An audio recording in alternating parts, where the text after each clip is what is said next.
Is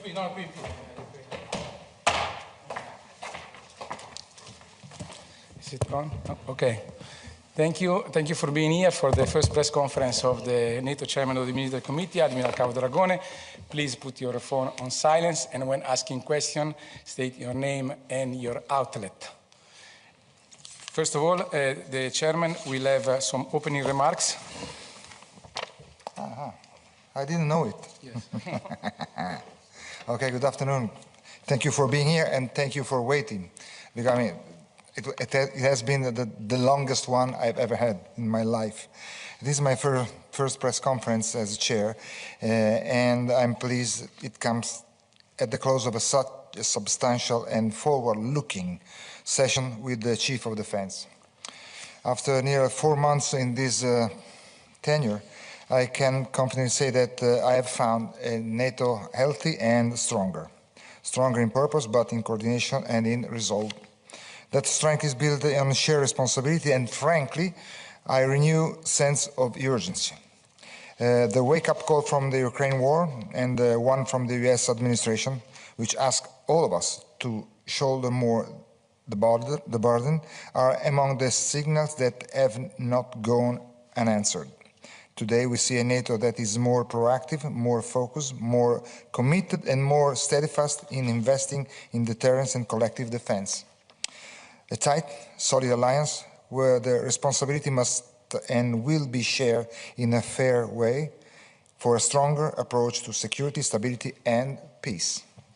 As we gather in the context of a world full of uncertainties, it is also important to remember that focusing too much on uncertainty can sometimes become an excuse for inaction. Yes, we are living through a time of shifting geopolitics, where new challenges seem to appear almost daily. But there are plenty of certainties in global security that we cannot ignore. On top of the list, the aggressive expansion of Russia, the destabilizing presence of China in strategic areas, terrorism, and the threat of cyber attacks, without forgetting the competition in the Arctic and in space. These are clear and present danger and challenges. We need to ensure that our focus on the unknown doesn't blind us to the known threats. Our adversaries are not standing still, and they could very well attempt to exploit what it might be perceived as weakness, but is actually one of our core strengths, the array of perspectives that we bring to our discussions. Our different points of view are and must remain a source of resilience, never a vulnerability to exploit. This is why, as I said at the beginning of my mandate, my priority is to work constantly to foster cohesion and resilience. This military committee meeting was a vivid demonstration of NATO's unity and our commitment in tackling the challenges of today's security environment. Let me share a few highlights. Strengthening collective defense. We review the implementation of the deterrence and defense of the Euro-Atlantic area, the so-called DDA, family of plans. These are not just strategies on paper, but the spine of NATO, sharpening our readiness to respond to any threat in any domain or dimensions. Warfighting transformation. With input from Allied Command Transformation, we advanced discussion on multi-domain operation, digitalization, and the kind of command and control that we ensure we fight and win as one. Support to Ukraine. We reaffirm that supporting Ukraine is a strategic necessity, beside a moral duty. Helping Ukraine prevail is an investment in our own security and in the rule-based international order. Finally, I want to say that this meeting was not just about NATO military matters. It was about our broader security ecosystem. Tomorrow, the Foreign Ministerial meeting in Antalya will further advance discussion about NATO priorities, a clear sign that the alliance is moving together, determined as ever. And at the same time, the EU Military Committee meeting will take place, an excellent example of how NATO and EU are working side by side, timely, ensuring there is no discontinuity, nor overlap or competition in our approach to security. I'm proud of the work done and grateful to all the Chief of Defense who contributed, especially those who travel long distances to be with us today. I look forward to taking your question. Yes? Yes. Hi, Admiral. I'm Antoinetta from Politico. My question is about defence spending and what would be agreed at the Hague summit. So yesterday, the US Ambassador Whittaker specified that, you know, the US number is 5%, but it doesn't all have to be howitzers or tanks. It can also be cybersecurity or mobility, infrastructure. Did you discuss that today, the sort of 3.5% on specific, you know, on real defence spending and 1.5% on, you know, innovation, industry, etc.? Okay, I heard that too. I mean, because I'm part of the public opinion too. But we didn't talk about this today. As a matter of fact, just try to figure that. I mean, as a military, we are what we call the end user. So, I mean, the approach is more generic. I mean, we define, what was the threat, what we are looking for. Then we draw and approve the plans.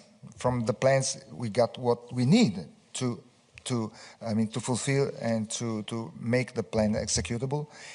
And then whatever we need, is what we expect to be provided to us. 5%, 3%, 2%, whatever. I just can't, speaking about number, we don't speak about number, but I just can tell you that something for sure, 2% is not enough for what we need, for what we, identify of what are the needs in terms of personnel and equipment to face the threat through plans and capability targets. So, what we are asking for is capabilities.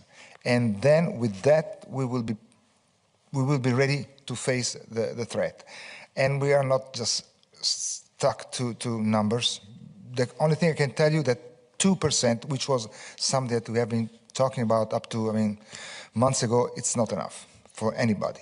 And there is a general increase, in defense spending, which is the message that we got and that we are honoring all the nations. Somebody quicker and somebody else just following, but everybody is just heading in that direction. Yep. No.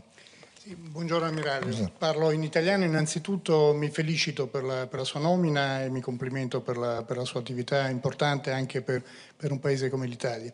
Avrei due questioni. La prima, a livello di opinione pubblica si ha l'impressione che gli Stati Uniti vogliano disimpegnarsi in parte dalla NATO, quindi vorrei sapere qual è la sua posizione, la sua risposta a questo proposito. Poi dal punto di vista anche legato a questo eventuale un po' disimpegno o leggero ritiro degli Stati Uniti, c'è l'esigenza di costituire un pilastro europeo di difesa nell'ambito, se possibile, della NATO. Ecco, a livello militare penso che l'esperienza ci sia, non sia un grosso problema questo a realizzarlo. Mi chiedo se però a livello dell'industria lei vede, la volontà di fare dell'economia di scala sui sistemi d'arma e di fare un'industria europea, una politica di industria europea della difesa che sia effettiva e in termini anche accettabili. Grazie. If you don't mind, I will answer in English so we can share with everybody the game is, from the answer, you must go back to the question, okay? That's the challenge. By the way, first part, we don't have any indication of any kind of disengagement from United States. We have been talking at a higher level than mine, with the Secretary General and the U.S. President. They have been talking, and there is no sign, no indication, no anything, just giving us the idea that they won't disengage. The thing is that probably there could be a reorientation toward some other direction because one member, let's talk it generally, one member of the alliance realized that there is a threat coming from somewhere else. So it is normal for a mature and a strong alliance like we are, that this nation is going to face this kind of threat, reorienting some assets there, and totally with flexibility and totally normally, the alliance is just, readapting and just taking care of what could be eventually the gap left by the ally who is just looking in another direction or going to another direction. Also because, let's talk it clearly, Indo-Pacific, whatever it occurs there have some effect on our area of responsibility and vice versa, of course. So I'm expecting that if there could be this kind of reorientation, we will react and we will just rebalance everything, and we, the other nation will take charge and just cover and fill the gap that the one who's directing his energy somewhere else is doing for the benefit of the alliance too. This is one point. The EU as a pillar of the alliance is already metabolized as a concept. The EU is already going in that direction. I'm foreseeing that, the EU nations, 27 over 32, will just get some capabilities which will be beneficial for the alliance too. It was a kind of a single set of forces, also for the capabilities could be the same story. So I'm pretty positive that the European Union is heading in that direction. European Union got let's call it the cold shower or the wake-up call from the US administration, so they react, quicker to get to the point quicker. We don't have to forget already in 2025 they already had a RDC, rapid deployment capability operative. So they are 500 soldiers ready to be redeployed wherever they want to, even out of area or responsibility of Europe. But I think that the process is running, and of course there has been an acceleration due to the Ukrainian war and to the request of our ally, the transatlantic request to take more responsibility of their own European defense. So this is one. Industry. Up to now, I think this is the weak side. The weak side of the situation. Industry doesn't have already changed their mind because they should feel themselves and be active part of the defense from the whole of society. They are part of the society. So since this is a whole of society approach, I'm expecting that they change radically their way of seeing. Sometimes we spoil them, we as military spoil them, we just accept something that probably it was not perfectly fit for our requirement in the past, and we need to change our attitude too, but radically they need to be part of the system. They need to accept probably to be quicker, be more responsive to our operational requirement, and be cheap. And these are the 3 points that from military point of view we are looking for, and sometimes they are weak on this. Yep. Cristina? Cristina Giuliano, Asca News, sono italiana come lei, però gliela faccio in inglese anche se il mio inglese non è buono come il suo. I'm asking you to resume and these were the first months for you at NATO. So how do you see the future of our alliance? I can answer just watching the tendency that I saw during my first 3 months, because I started on January. The alliance is strong, is getting stronger and stronger, because as you saw, the latest event, I'm speaking the war in Ukraine, just got ourselves even tighter if we need it. The answer to the threat has been unique, there has been no difference in how we do react to, for example, to the aggression of Russia to Ukraine. And probably this has been a gluing factor to get the cohesion at this level, which is really a really good one. And cohesion is the central of gravity of the alliance, for example. So, I mean, the 32 nation has been moving really totally tuned up. And I think that in the future, because we don't have to lower our guard, even if, thanks to God, someday there will be peace in that part of the world. We don't have to lower our attention and our guard, because I mean there will be a lot of things to do, and just our responsibility is not just for today, but it's for tomorrow, for the future generation. So we must be fit, ready, and we are working on that, and stay at that level, which means keep on working for the future. But I tell you what, the maturity and the strength and the will of the alliance is really strong. And I think that some way the war in Ukraine help us in getting to this, I mean, good mood. Yes, one more question. Yes, Antonio. We are tough. Okay, and the last Hi, one there. Yes. Admiral, it's me again. Hi. You mentioned the Arctic, and you mentioned space.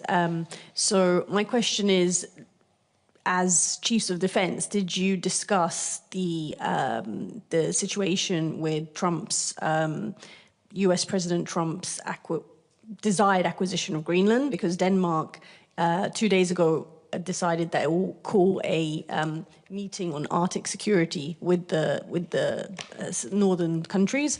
And also, did you discuss the Russian buildup of military along Finland's border? And if so, what does NATO think about that? That's what was not an issue discussed in this meeting. I can tell you whatever is my opinion on this. But I mean, the Arctic, high northern, is very important for NATO. It's a theater, an operational theater, very important. I mean, there's just climate change, and also, I mean, just consider that NATO had the need to add a specific joint force command in Norfolk, which will be in charge of the Arctic region, and also of all the communication between the transatlantics. So I mean, coming from the Americas to the Europe and NATO area of responsibility. So Arctic is a very important theater of operation, and we pay a lot of attention to it. And as far as the nation, I mean, we are an alliance. In this alliance, 7 over 8 nations of the Arctic Arctic Circle or whatever, I mean, are in NATO. So I mean, it is the interest of the NATO as an alliance, and all the countries belonging to the alliance to find a solution on anything, because I mean that's something we can grant it within the alliance. So I don't see any major problem. Yes. That was the last one, right? No, one more. Okay, where are you? Okay, I can see you. Yeah. In July 2024, NATO adopted a new policy on women, peace, and security, and among others, recommend that we prevent or we protect women and girls who are the first victim of war, especially through sexual violence. This is aligned with Resolution 1325, which is 25 years this year, anniversary. I would like to know what progress have been made in the year since this new policy, and how does the MCCS advise NATO on implementing that policy?